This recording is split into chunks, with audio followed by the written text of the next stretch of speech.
Sans famille, deuxième partie, chapitre 10, l'ancienne et la nouvelle famille.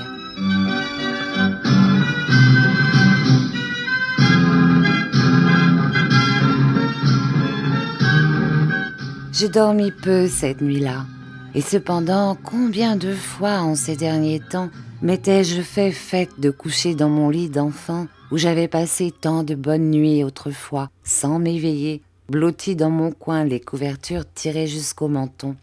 Combien de fois aussi, lorsque j'avais été obligée de coucher à la belle étoile, les étoiles ne sont pas belles par tous les temps, hélas. Combien de fois, glacée par le froid de la nuit, ou transpercée jusqu'aux os par la rosée du matin, avais-je regretté cette bonne couverture. Aussitôt que je fus couchée, je m'endormis, car j'étais fatiguée de ma journée, et aussi de la nuit passée dans la prison. Mais je ne tardai pas à me réveiller en sursaut, et alors il me fut impossible de retrouver le sommeil. J'étais trop agitée, trop enfiévrée. Ma famille me cherchait, mais pour la retrouver, c'était à Barberin que je devais m'adresser. Cette pensée seule suffisait pour assombrir ma joie. J'aurais voulu que Barberin ne fût pas mêlé à mon bonheur. Je n'avais pas oublié ses paroles à Vitalis lorsqu'il m'avait vendue à celui-ci, et bien souvent je me les étais répétées. Il y aura du profit pour ceux qui auront élevé cet enfant. Si je n'avais pas compté là-dessus, je ne m'en serais jamais chargée. Cela avait, depuis cette époque, entretenu mes mauvais sentiments à l'égard de Barberin. Enfin, il fallait bien en passer par là, puisqu'il était impossible de faire autrement. Ce serait à moi, plus tard, quand je serais riche, de bien marquer la différence que j'établissais dans mon cœur entre la femme et le mari. Ce serait à moi de remercier et de récompenser mère Barberin. Pour le moment, je n'avais qu'à m'occuper de Barberin, c'est-à-dire que je devais le chercher et le trouver, car il n'était pas de ces maris qui ne font point un pas sans dire à leur femme où ils vont et où l'on peut s'adresser si l'on a besoin d'eux. Tout ce que mère Barberin savait, c'était que son homme était à Paris. Depuis son départ, il n'avait point écrit, pas plus qu'il n'avait envoyé de ses nouvelles par quelques compatriotes, quelques maçons revenant au pays. Ses attentions amicales n'étaient point dans ses habitudes. Où était-il?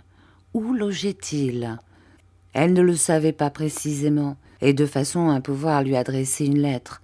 Mais il n'y avait qu'à le chercher chez 2 ou 3 logeurs du quartier Mouffetard dont elle connaissait les noms, et on le trouverait certainement chez l'un ou chez l'autre. Je devais donc partir pour Paris et chercher moi-même celui qui me cherchait.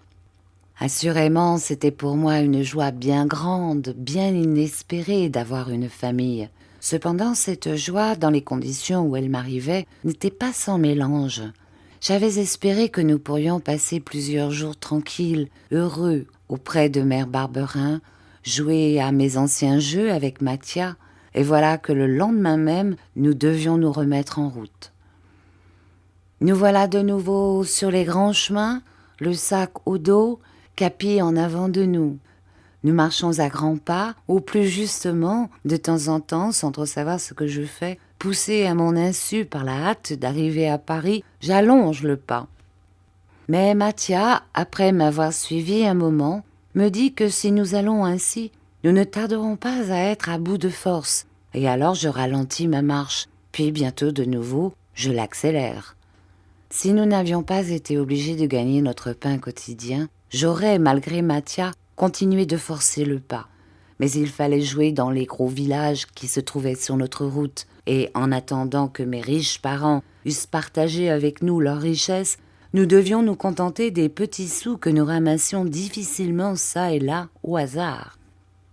Nous mîmes donc plus de temps que je n'aurais voulu à nous rendre de la Creuse dans la Nièvre, c'est-à-dire de Chavanon à Dreuzy, en passant par Aubusson, Montluçon, Moulins et Decize. D'ailleurs, en plus du pain quotidien, nous avions encore une autre raison qui nous obligeait à faire des recettes aussi grosses que possible.